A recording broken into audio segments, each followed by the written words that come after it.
These are the 10 games that we think every single person, family, whatever, should own.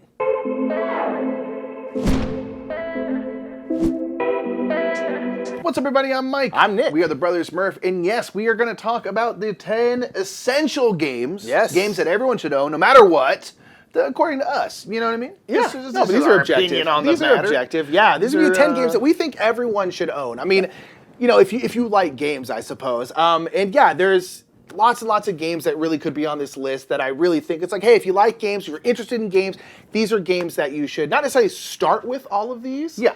But these are ones that if you have a collection, we personally think these should be in your collection. Exactly. And right. over on our Patreon, we're going to have another 10, because again, this list could be honestly a lot of different games. We're gamers. So we're like, let's have 500 games on this list. I mean, that's preferred. But over on our Patreon, there's another top 10 for this. So 10 more games that we think should be in your collection. So go check that out if you want to.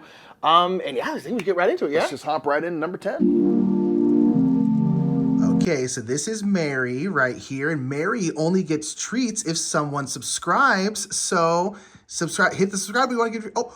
Someone just did it, Mary. Someone just did it. And then this is Pippin. Pippin only gets treats if someone likes. Yes, we're using our dogs for this. Oh, there's a like. Thank you. Oh, is there another sub over there? Oh, is there another sub? Oh, is there another like? Someone else liked it. Please subscribe. Gosh, Mary and Pippin are cute. They're adorable. Thank you for subscribing, so they got a nice treat. I know, they're munching on them over there. Nice greenies. Number 10 for us is a game called It's a Wonderful World. Yeah. This is a card drafting game, and Yes. card drafting games are games where you're going to be given a hand of cards. You're going to select one of those cards, and then pass the rest of them to the neighbor on your left or right. And then your you'll neighbors receive pass them cards, to you. and you'll do that over and over until everyone has 7 cards. Yes. And you are then going to choose with these cards. It's in this kind of like semi-futuristic world. Kind of time travel-y kind of worlds where it's like, interesting. Yeah, I'm not entirely sure what the theme is. I think it's like low sci-fi or something they call it. It's got nice art. Yeah, it's got cool art and stuff. And each of these cards are potential projects that you are building as part of your empire, Yes. your nation that you run.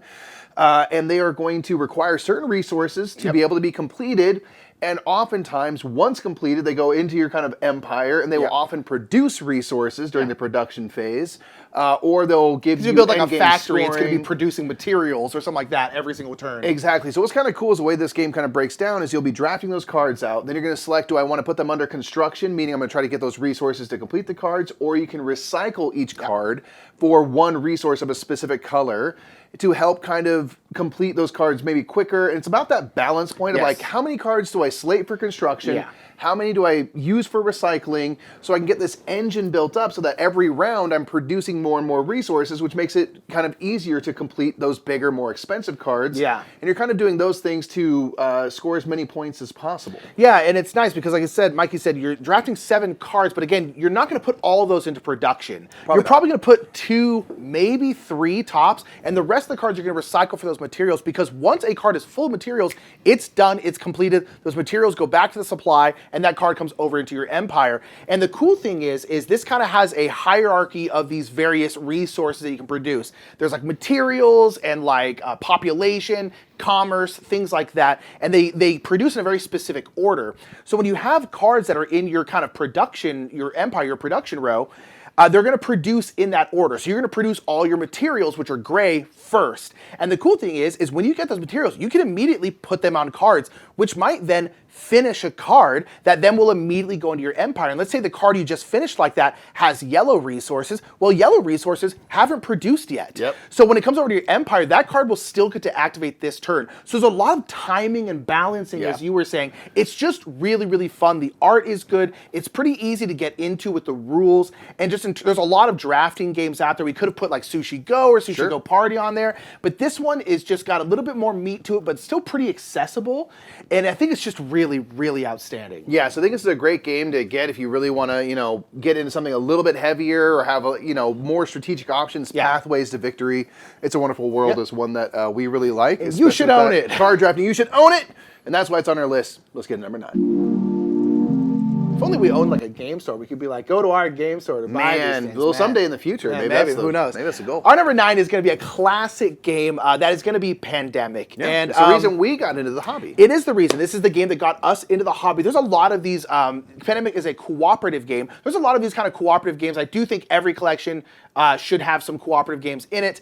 One of the main reasons we're picking Pandemic is because there are so many different versions of Pandemic now, so you can really kind of take your pick. Yep. But normal base Pandemic is a cooperative game where you're all working together against the game, and the world is kind of ravaged by these 4 diseases. It's a little topical, you know? And you are then trying to find cures for these 4 diseases. You're doing that by collecting 5 of the same color card, because the different regions of the world, like Asia, kind of like the Middle East, Europe, and then like North and South America, they all have a different color. So like North America and Europe are blue, South America and Africa are yellow. And if you collect 5 blue cards, you then can cure the blue disease. So that's what you're trying to do. Every single person, though, has a special power. You are a special person, like the medic or the scientist or the generalist, something like that. And you have a special power that you can do. And on your turn, you can take 4 actions. Those actions, you can move around the board. There are these little disease cubes on the board that will be spreading throughout the world. You want to get rid of those, so you can spend actions to get rid of those.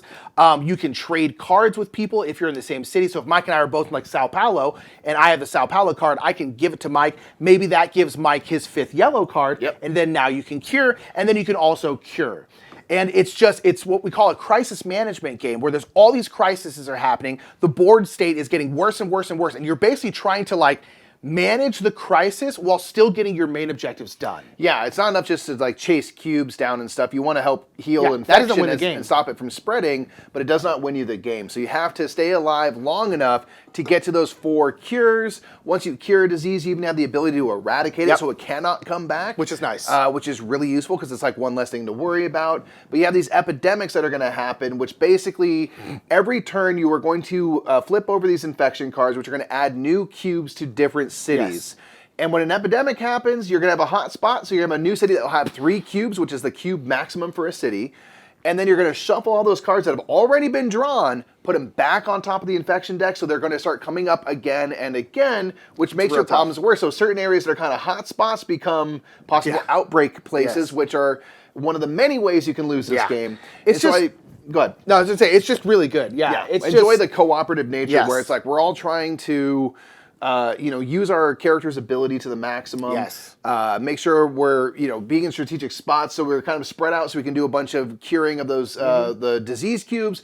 But you need to maybe get together to share those cards and stuff. Yeah. There's some special event cards, a whole bunch more. A whole bunch of different stuff. And like we said, there's a lot of different kinds of Pandemic. Pandemic has been a wildly successful game for many years now. So there's like a Star Wars Pandemic. There's like a Cthulhu Pandemic. There's like a World of Warcraft There's a World of Warcraft one. There's one set in like kind of like old-timey Spain, where you're not you can't cure diseases because you couldn't back then. You're just trying to research them. There's also things like Pandemic Legacy. There's 3 Pandemic Legacies, and a legacy game is a game where the game state will change as you play through multiple games. The game will be 12 to 24 games long, and you will be ripping up cards. You'll be putting stickers on the board. The whole world will change. So there's so much to choose from a Pandemic that we just felt like it should be on the list. We really enjoy it. It's a classic for a reason, and Pandemic is our number 9. Number 8, we're going to space, and we're going to build a base. Space is number 8. We call it Spass Bass because it's just fun. This is a game where all players are going to be involved with the game on every single turn. No downtime, really. Whether or not it's your turn or another player. It's not really a downtime, as Nick just said, because you are on a turn, rolling some dice, and then activating certain sectors that represent your board. You have a board of ships that are all out in space and stuff, and those board, each one is in a slot numbered 1 through 12, which represent possible dice combinations and things you can do by rolling 2 dice. You can use single dice and do like a 1 and a 4, or you can use the sum total of those dice to activate your 5 sector. What's really cool is you are mostly going to be activating sectors to gain money. You're going to use that money to buy new types of ships, which then go onto your board. But each sector only has room for 1 ship at a time. So when you need to put a new ship in your 5 sector, say, the old ship will go off your board, flip upside down, and come tucked under your board. And it now becomes something that will activate when another player rolls that sector on their turn. And that's what's really fun about this game, is that you are always paying attention to what people are doing on their turn. You're gaining money and points and things when you're not even the one rolling the dice.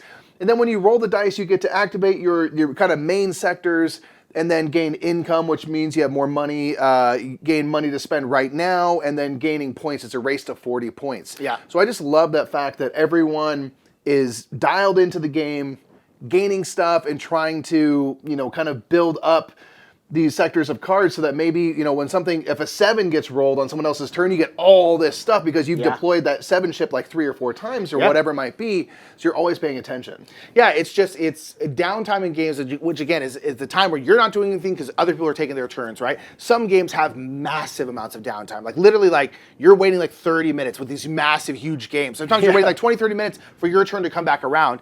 This game, it's you're always engaged because you're always basically going to get to do something. There is a chance they just don't roll anything that you have sectors for. But for the most part, you're like, oh, they do anything? Oh, no, okay, cool. But you're always engaged in what's happening. And it's just it's a relatively simple game in terms, there's some rules that the cards get a little bit more complex. But it's just you're activating those sectors, getting money, getting income, and mostly trying to get points. It's just really, really accessible. It's really, really kind of generic, but in a good way, where the fact that it's just very appealing to a wide group of people. And it's for these kinds of engine builders, when an engine builder again is where you have, in this case, your sectors, you're constantly building that engine and making it better and better and better. So throughout the game, as you're activating that engine, it's getting cooler and cooler and cooler. It's just a really satisfying way to do that. And the fact that there's just no downtime, you get to do stuff on other people's turn is just really, really fun. I love Space Base. There's a couple different expansions for it that are also really good. It's just an absolute banger. Yep, and that is why it's on our list. Do check that one out. You can play up to 5 players in the base game. Indeed. Even more of the expansion as well to boot, which is always nice. That's Space Base at number 8. Number 7 is a game. Here's the game. If you got a board game collection, you gotta have Castle Burgundy. You gotta have it. You gotta have it. It is the quintessential, as we say, Euro game experience. Yes. Euro games are a broad term. Yes. That refer to games that focus on strategy over luck elements. Yes. Typically. And mechanics over theme. And Castle of Burgundy falls into that category where there is luck because you are rolling dice, but there's many ways to mitigate and use those dice and stuff like that. So this is a game where you are, a well-to-do... you got a duchy or whatever. You're a well-to-do person in France, and you are building out a duchy, which is basically going to be... you're going to be filling out your player board with various tiles. Yes. There are building tiles that give you... Each building has a different ability. There are animals, which you can put into groups, kind of, herds of your animals to score points. There are castles you can put out, which are kind of give you a wild action you can do. Mm-hmm. You can gain goods and sell goods. All sorts of stuff, but it is all kind of predicated on these dice that you roll on a turn. Yeah. You're always going to have 2 dice that you've rolled, numbers 1 through 6, and when you get a die, you basically have 4 options of what to do with that die. Yeah. There's a central board that has 6 depots, and if you have a 3, for example, you could take one of the tiles from the 3 depot. If you then have a building and you want to place it onto your board, you can use another one of your dice, so maybe it has a 5, and you can put it into a spot that is meant for that kind of tile, because they are color-coded. Mm-hmm. And if it has that number, if you have a spot that's an animal with a 5, you can put that animal tile down in that and then score some points and activate abilities and things like that. Mm-hmm. Things I like is that when you roll a die, you can use a dice to get workers, which help you. If I take a 5, I can turn in a worker to make it a 4 or a 6, for example. You can get a little bit of mitigation with those dice. You can use a die to sell some goods that match that number. Yep. You can gain tiles, you can place tiles, you can do all these things. Mm-hmm. And so it uses dice in a good way where it's not just random. You're not rolling dice and then whatever happens, you just do that thing. Yeah. You have ways to choose what you do still. Yeah, and all the dice are useful. You can you're never really gonna have a turn where you just can't do anything. It might not be exactly what you wanted to do. And again, if you have those workers, you can turn them into, change the die value, turn in a worker to go from a 3 to a 4. So you have ways to mitigate it, but even if you can't mitigate it to what you really need to do, you're still gonna get to do something. Yep. And that's kind of the strategy of this. It's there's a bit of luck in terms of that, but then it's also well, then what are you gonna do with that? That's where a huge part of the strategy comes from. And again, this is a game where there's not really much of a theme. Like you said, we're we're dukes. I don't know what we have an estate basically. Merchants, you're all merchants. Yeah, sure. Who knows? And it's it's got very simple art. It's not overtly pretty or anything like that, but it's just the mechanics of the game are so solid. This is one of the highest ranked games in terms of all board games on Board Game Geek, which is a shirt that I'm wearing. It's one of the website. One of the biggest website out there for board games. This is one of the highest ranked games because it's just so darn good. So we're look, if you're going to have a collection of games, you really should have Castles of Burgundy in there. Just if you want a solid, pretty accessible Euro game. This is the one. It's been around for this long. It's this popular for a reason. It's outstanding, and that's Castles of Burgundy. Number 6 is a cooperative deduction game called Paint the Roses. We are massive fans of Paint the Roses. Love it, love it, love it. Paint the Roses, as I said, a cooperative deduction game. So this is a deduction game where you are trying to figure something out. In this case, you are trying to figure out what your teammates have on their whim card. This is a game set in the Alice in Wonderland universe. And you are essentially gardeners for the Queen of Hearts. And she's real mean, per usual. Moody lady. She's very, very angry. She's got a big old axe, and she's basically going to come chop your head off if you don't plant her garden the way you want to. The problem is that she told you all different stuff. So she told Mike, hey, I want my garden. In the garden, there's going to be roses. There's going to be different colors of roses, and there's going to be bushes, little hedges, that are in the shape of suits of cards. So like clubs, diamonds, hearts, spades. She told Mike, hey, in my garden, I want there to be purple roses next to yellow roses.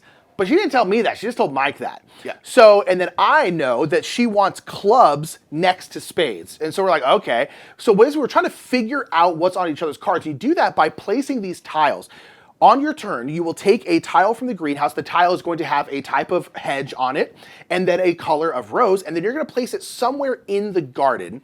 And then where you place it, if it then made any matches to any tiles next to it that match your whim card, so mine was clubs next to spades, right? So if I draft a club and I put it next to it, it's now next to 2 spade tiles, I go, oh, that makes 2 matches for me, and I'll put 2 of my cubes on that tile saying, this placement just made 2 matches for my whim card. So now everyone can see that, like, okay, that's 2 matches.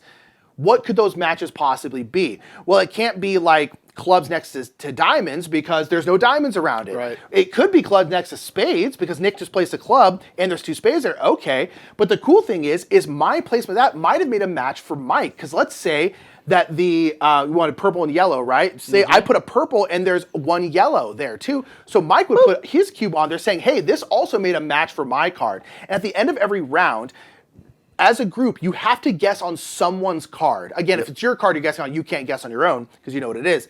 And you have to guess. And you're trying to, of course, guess correctly. And it's really, really, really fun because the whims aren't all the same difficulty. Yeah, there are easy, medium, and hard, and easy whims are only going to be color-to-color matches. Yeah. You're Red only to worried yellow. about the roses. Medium, it can either be color-to-color, it could also be shape-to-shape for those hedges. And then there's also hard whims, which can be color-to-color, shape-to-shape, or color-to-shape. So with each placement, you place out cubes, but it doesn't give you as much information if you have a hard whim. Now, the good thing is that we know the difficulty level of each other's whims, so we can, based on that, have maybe a better or worse idea of what you have. And there's also the risk reward of like hard whims are going to move your gardener further down the board, which means you're further into safety because you're further away from the queen. Versus if you just keep doing easy ones, the queen is going to catch you eventually. Yeah, because whenever you get a whim correctly, there's a number on each whim, and you get to move the gardeners around this track that number. And then every round, the queen is going to move a certain amount. So she's always chasing you, but as you can complete these whims, you're then staying ahead of her. Yeah. Now, if you guess wrong, she still moves. You don't move, but she moves double. Yep. And so it's this real high risk reward, especially with something like a hard whim, where like she might be moving like 4 or 5. You know? So you're rewarded for being aggressive, but you have to really try to make sure you're communicating. And what's really fun about this game is that there are so many ways to communicate. Of course, where you place your tile can be massively communicated about, like what's around that tile. There's always 4 to choose from, so it's also good to pay attention to which tiles did you not choose. Yes. Like, why didn't you choose this tile? They both have pink roses. Well, one has a different shaped hedge, so maybe it's about hedges for you and not the roses. So there's information you can convey kind of in multiple ways, but it's very easy to get into in terms of like the turn structure. You add a tile, add some cubes, make a guess, and go. Yeah. And that's really kind of it. And so I really enjoy that as you play this game more and more, kind of you can get deeper with it, which is really fun to do. You might play something that makes no matches for you. And that could be huge. And then you're like, what, that makes no matches? Like, that's a huge amount of information. Because you're like, oh, we know it can't be purple to yellow. It can't be spade to da-da. It's like, you know all these things. So there's so many like depths of strategy that you can get into. And for what's ultimately like, you're placing a thing, placing matches. Make a guess. That's the whole game. It's so good. And we think everyone should have it. So get it. Hey, Oh, gee, what? what are you doing? I'm just putting a lamp in my car. Well, why don't you put it in my car? The trunk's already open. I'm already right here. Why would I just put the lamp in this car? Your car's a little small, don't you think? I mean, I got more room. Yeah, we get it. You have a better car than I do. We get it. I understand this is an older Prius, but it's fine. They don't even sell these anymore.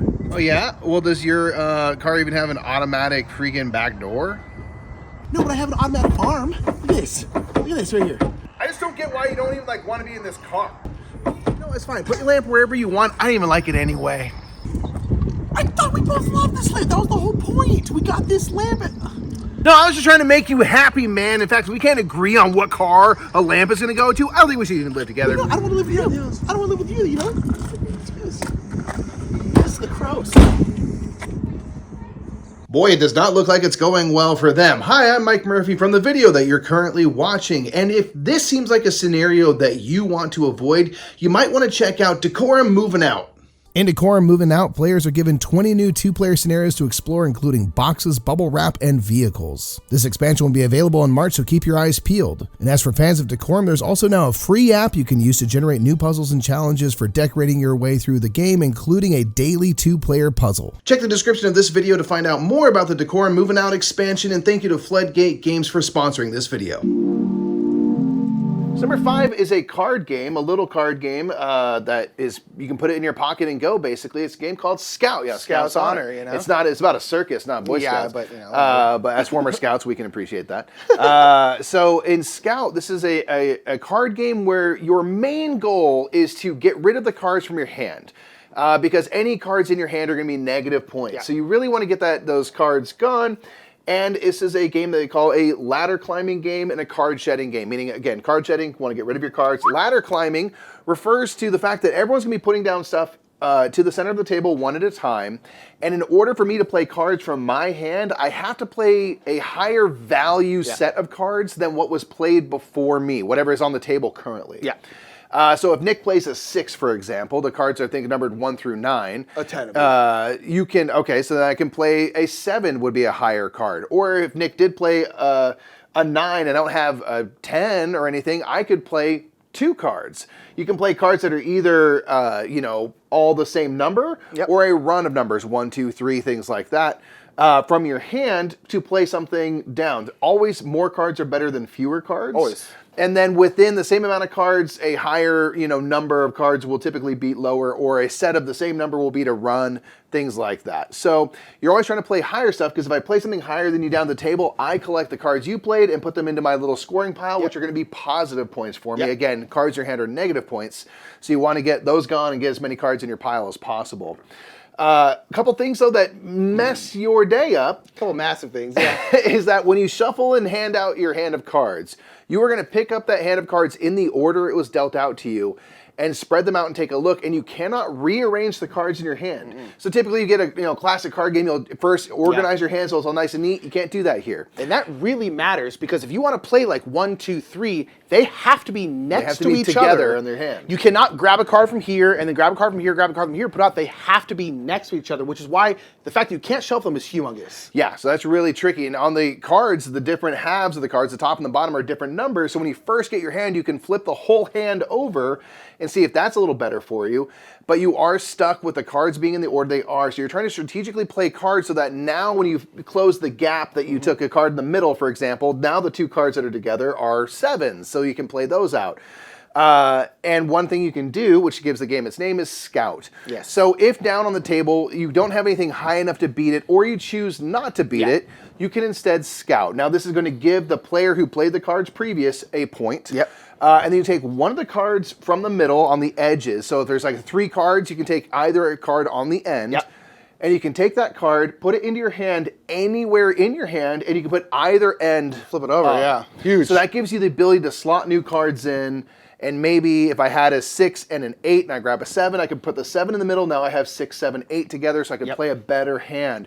So there's that mitigation of like, okay, it's going to give you a point, but next time it comes around to me, I'm going to be able to play a really strong hand, which then maybe people have to scout me so that I can get some points back. So you're kind of like managing that risk, but I love the fact that it's like, I'm going to have to help you so I can help myself. Yeah. And it's all about that puzzle. It's like any like a classic card game like Spades or Hearts or something like that, where it's like the whole thing is just like dealing with what you got, right? Like you got this hand of cards. Maybe it's a bad hand for Hearts, so maybe try to shoot the moon, or you try and do these different things. It's like this one, you're getting this jumble of cards, and it's like, okay, how do I make this work? You're like, okay, well, here's the thing. I have 8, 8, 4, 8, 8. If I can get rid of that 4, then now my 4 8s are together. That's and that's incredibly really powerful. strong. So it's about this like, okay, is this good? Should I flip this over and see if this is better this way? And it's like, okay, now I have this. Can I shed out these cards to then bring these things closer together? And it's just this puzzle where every single time you dealt this hand, you start a whole new puzzle. And it's just so dang good. So like for like a small card game, other than just like a deck of cards, which of course you can play thousands and thousands of games, Scout is one that just has to be in everyone's collection. It's just so good. It's easy to teach. Portable. Everyone seems to like. Yeah, it's like teeny tiny. Play it anywhere. It's just so darn good. Scout is number 5. It's great. Number 4 is going to be the Lady Gaga classic, Ra. It's not. It's a Reiner Knizia classic, who is basically the Lady Gaga of... That's what he I've wears always said. meat suits. And bow ties. And bow ties, Mostly yeah. bow ties. No. But he's a classic designer. He's designed many, many games, and his game is Ra, which is by the Egyptian god Ra. Yes. And this is a bidding game, and a bidding game that really everyone should have, because gosh darn, it's good. It's good. Reiner Knizia is a classic board game designer who's really known for making games that have easy rule sets. Yes. They're easy to get into, but there's more depth of strategy than you would kind of think maybe at the outset. So it's really easy to play. It's like easy to learn, difficult to master. Yes. Is kind of Reiner Knizia's His whole trademark, thing, yeah. I would say. So Raw is a bidding game where you are going to be bidding for these tiles that you are drawing out each turn, and you are either going to, on your turn, draw a new tile out, or you can invoke Ra and basically start an auction. And there's also certain tiles that will force an auction to happen. And you are trying to, take and pick your spots in terms of when to bid on a lot of tiles. And those tiles are going to come down to your player board. There are many that are going to be things that will score this round and then go away. And there'll be some things that you collect over the course of, I think, 3 rounds. 3 epics they are. And you'll score at the end of the game. So you are, it's kind of set collection. Set collection means, you're trying to get a certain, either a series of the same symbol or a run of different symbols and things like that. This game falls into that category where there's like monuments. You want to get a bunch of different monuments. There you can get these Nile River tiles, and you get a bunch of those, but you only ever get to score them if you also get a flood tile, and the Nile floods and water flows, things like that. So the thing we really like about this game is it's really simple. You flip over this tile on a turn, or you can invoke Ra and bid on a turn using one of your little sun symbols. And basically, if you have a auction happen, everyone's going to go around and choose one of their little sun tiles. They have 3 of them. They haven't, depending on the player count, in like a 5-player game. That's right, you'll have 3, and you'll choose one that you haven't used yet that's face up, and you can put it as a bid. And everyone will go around the table getting a chance to do that, or you can, of course, pass. And then once it goes once around the table, whoever has the highest bid, the highest number on that sun tile, gets to collect those tiles, add them to their player board, and then there will be one sun tile in the center of the table.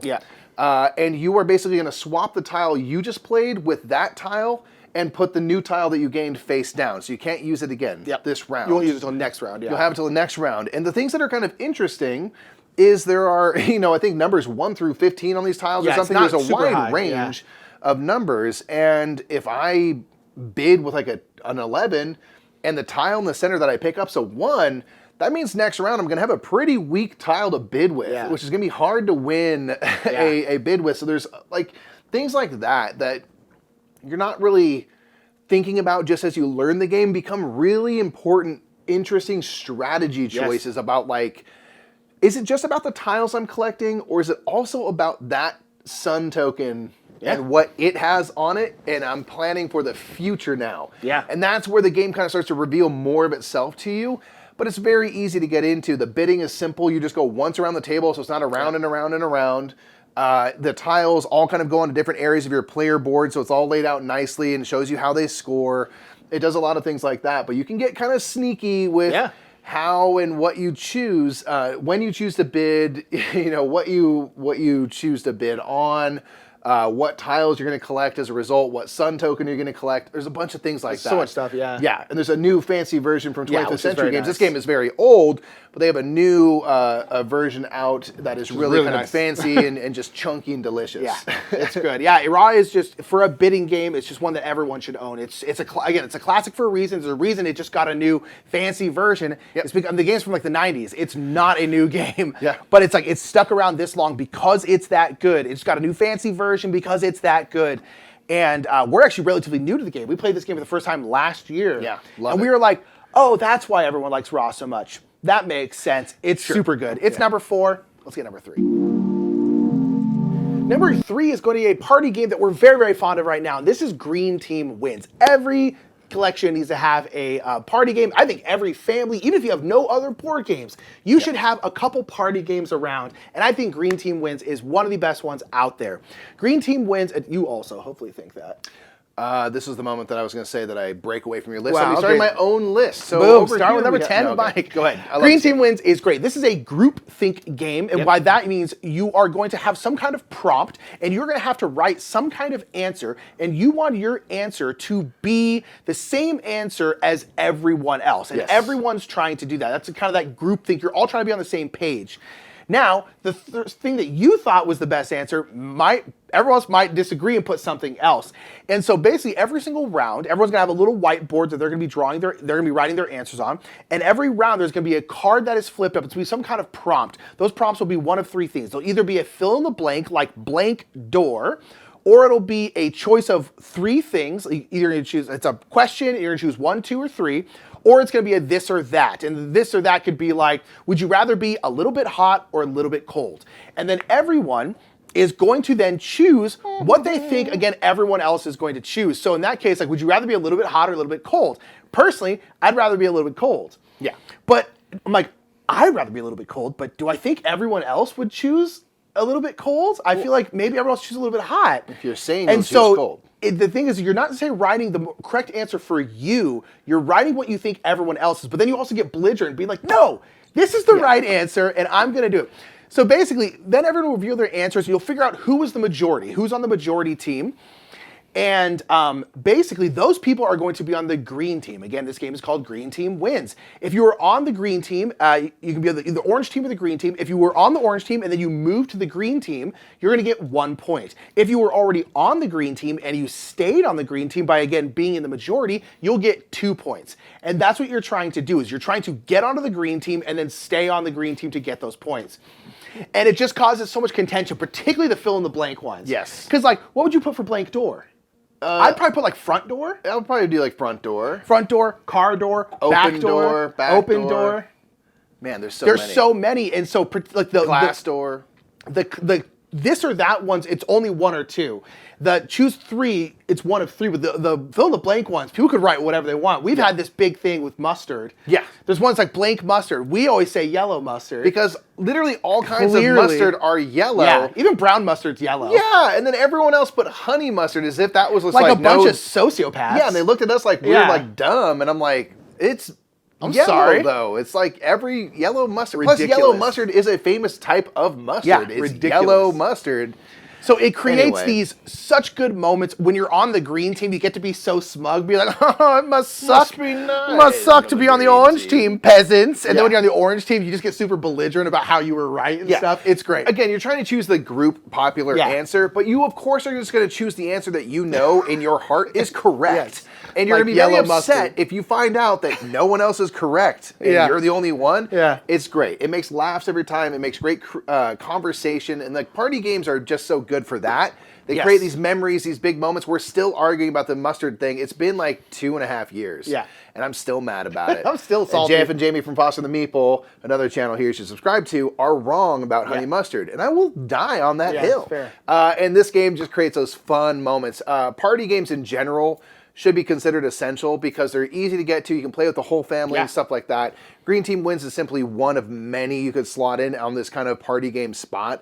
But it's one we've just loved recently. Can play a ton of people, which is great. Number 2 is a classic, Mike. Oh, dude. It's just all a classic. time. It's gonna be Ticket to Ride. How do you not put You Ticket to gotta Ride have on Ticket here? to. You have to put Ticket to Ride. You on there. gotta put You're it. making rounds in your trains and such. Indeed, this is a game where you are going to be collecting cards. Again, I mentioned set collection earlier. Yes. Similar, where you're going to be hoping to get a hand of the same color of card, and you are going to be turning in those cards to put trains out onto different connections between cities, and depending on what map you play on, in many different areas. The standard Ticket to Ride base game is the United States. So you're going from like Denver to, I don't know, a place near Denver. Minneapolis. Yeah, there you whatever. go. Los Angeles to San Francisco, things like that. You will have to turn in cards Oh, yeah. of all the same color. Depending on the length between those cities, you might need 3 cards, 2 cards, 5 cards, and you'll put out that many trains to connect those cities. And you're trying to do that to basically complete these tickets. You'll have these destination tickets where if you can, get connections of unbroken trains of your color from this one city to this one other city, you get a bunch of points. Yep. You get points every time you complete a route, and the longer the section of route is, the better, the more points you'll score, and do things like that. The reason we like this as an essential game and why this game is so widely popular and has been so well supported, there are, I don't know, hundreds of maps at this point. No, it's not hundreds. Thousands of maps at this It's point. nowhere near 100. There's 20,000 maps. Yeah, it's fair. There's literally 30 or 40, like between all the versions of Ticket to Ride maps and stuff. The reason we like this is on your turn, you can draw a couple cards. Yeah. Or you can play some cards, or you can get some more of those tickets. Yeah. Those are your options. It's really simple. The turns are very fast. The game does not take a ton of time, and you're really just trying to get those greens. And the cool thing is like there will be a little market of cards you can draw from, so you can see what you're taking. Yep. Or you can blind draw off the top of the deck, and you're just like sometimes blind drawing, like, give me those blues, baby. Yeah. Or these locomotives, which are wilds, and you could blind draw these locomotives. You're like, yes, things like that. So I just enjoy the quick turn structure. It's so easy to explain and get into, and people understand the idea of like, I see there are 4 spots for trains, meaning 4 trains will go out. That means I have to play 4 cards. It's really intuitive, and it makes sense. You know what I mean? There's just things, and it shows right there on the board. If you complete an area, a connection of 3 trains, you get this many points. 4 trains are this many points. It's very easy to kind of understand, which is, again, why it's so widely popular as a gateway kind of game. And Ticket to Ride, I think, is essential. And there are so many maps. We were kind of talking about this with Pandemic earlier. There's so many maps. There's these kind of smaller versions of Ticket to Ride, which are even quicker. They're lighter, quicker, easier. There's all these ways to kind of play with it. There's maps for like take different your player pick. counts. Maps that are like super hard and brutal. Maps are a little more open. There's lots much of different stuff. ways to play. Yes. There's now a legacy version. Talking about Pandemic earlier. Yeah. There's now Ticket to Ride Legacy, which came out this last year. There's permanently changed. So like there's lots of Ticket to Ride out there. Yeah. It's very good. For a good reason. Yes. You know what I mean? There's a reason. If it gets that many expansions, it's because it's one of the best games ever made. It's kind of beauty and simplicity, I think, incarnate there. So it's one that we just, have to include, especially with all the maps. So like if you live in Europe, get the Europe version of Ticket to Ride, and you'll have like or your if you live cities in and countries Switzerland, around. get the Switzerland map. Seriously. There's a lot of places that have very maps specific to that place. Yeah, it's a game that has maps that cover literally all over the world. it's pretty so cool. it's kind of like you can get something specific to wherever you are, which is just neat. Yeah. It's just kind of a fun thing. Or get those ones where you don't live as a way to learn about some of the why not? geography of those games. So Ticket to Ride is just a classic. It absolutely deserves to be on all the bestseller of all time games lists. That is no accident, and everyone should own it. Alrighty, number 1. First of all, if you skipped here to just see the number 1, you have to subscribe. Just do it right now. Hit the button. If you just come to number 1 so you can say how we're wrong, subscribe first, then tell us we're wrong. Indeed. Number 1 is going to be Patchwork. We said it. Patchwork, it's just, we were Fight us! We were really debating on like the order of this list, what to be on this list, and Patchwork kind of just kept coming up being like, man, I just think everyone should own Patchwork. I do too. It's just so good. Patchwork is a game where you are building out a little patchwork quilt. Making a quilt. You're making a quilt. You're doing this by putting these what are called polyomino tiles. Polyomino tiles are tiles that are shaped kind of like Tetris pieces, but a lot of times they're even bigger and even more kind of like just weird, Bendy wacky and stuff. shapes. But just not a simple square or hexagon. It's got some kind of weird shape to it. And you're basically making all of these tiles are going to be different patches that you're going to be sewing into your patchwork quilt. You have a 9x9 grid that is your board. and you're putting these tiles in there. You're basically slotting them together, trying to make a patchwork quilt. Yeah, trying to cover as much of that board as possible. As much as possible, and it's really difficult to do so. It's very hard to fill in your entire quilt before the game ends.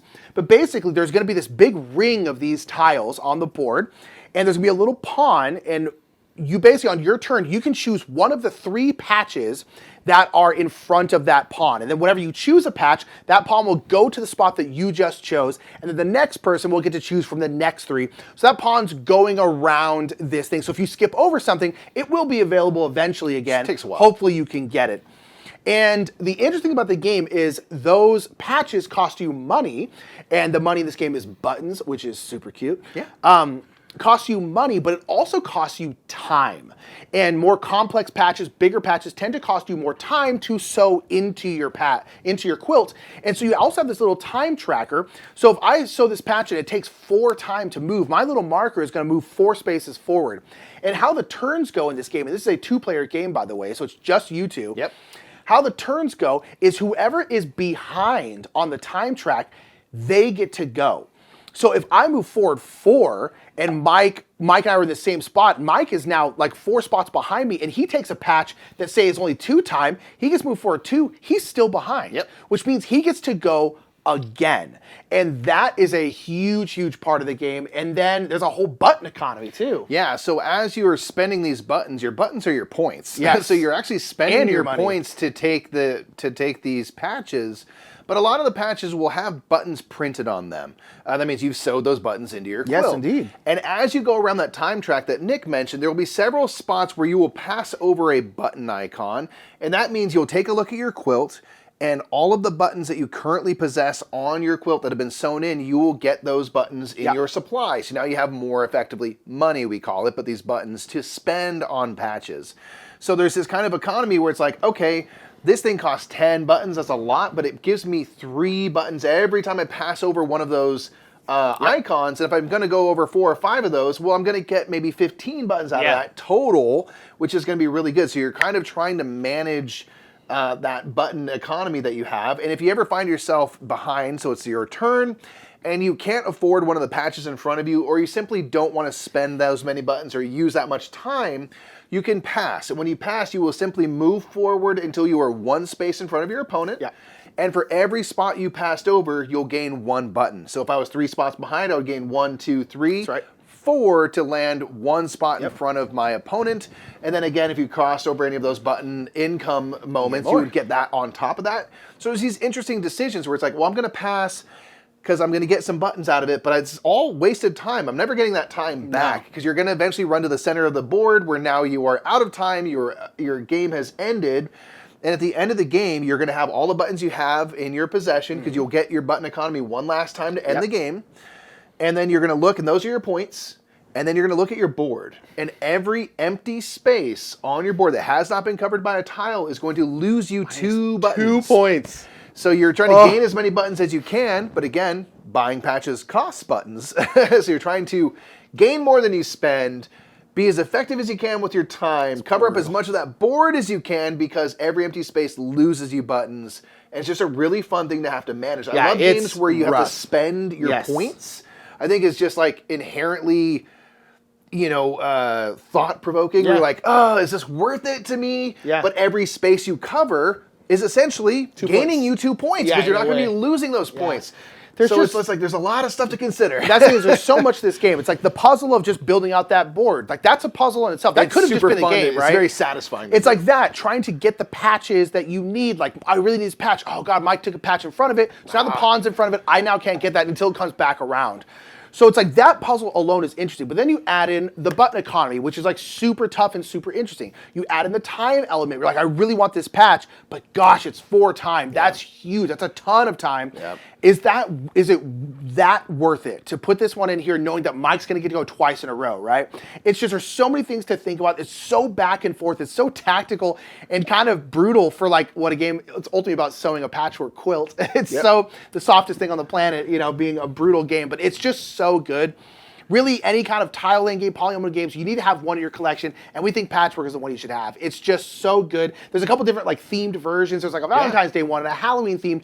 They're the same more or less, but they have just different like patches on them, different which is very cool. In the Halloween one, the buttons are eyeballs, so that's very fun. That's very fun, right? It's stuff a like couple that. different versions, which is nice. But yeah, Patchwork is number one. When we were just doing this list, we were like, it just kept coming up and kept rising the list, and we're like, yeah, it's gonna have to be Patchwork. So that is our 10 essential games that we have think to own all everyone those. should own. You have to. I'll say it right now, if you don't own all 10, you're not a real board gamer. I said it. I said it. That's didn't not true. mean That's it. not the official stance of the Brothers Murph. You could own 0 games and be a real board gamer. Enough of that crap. That's all right? true. But down in the comments below, let us know other games that you think should be in everyone's collections. There's and if you are so many more that you could consider. Make sure to look through the comments. There's probably a treasure trove of all these great games. Again, there's lots and lots. You really could make an argument for this game over that game, this game over that game. You could argue this till the end of days. Yeah. And so we really appreciate you. You've been seeing our patrons scroll by here. We really appreciate our patrons. They keep this kind of whole thing running. Again, there's going to be another top 10 list, 10 more games that we think are pretty darn essential to be in your collection. Should be. Over on our page. So check that out if you feel like it. Also, a big shout out to Floodgate Games for sponsoring this top 10. They really appreciate it. Make sure to check out Decorum. Moving out, you can get info in the description for this video. Indeed. All right, and then I think that's gonna be it. Yeah, that's gonna be it. Everybody, give your picks in the comments below for your essential games. We want to get a big old recommendation list going. Please do that. Especially if you're gonna hate on us, you're gonna be like, "You made the wrong choices." Well, give us your choices in the comments below so that everyone can benefit from that. We'd really love that. Until next time, everybody. I'm Mike. I'm Nick. We are the Brothers Murph, and we'll catch you all in the next top 10. Bye, everybody. Thank you so much for watching that top 10 essential games. We want to give a shout out to our channel sponsors, Restoration Games, Board Game Geek, and Garphill Games, and a shout out to Floodgate Games for sponsoring this particular top 10. Make sure to check out the other videos on your right, especially the top 10 games to start your collection. If you're new to games, that's a great video to kind of get you started with some new games, and check out the other top 10 that's there as well.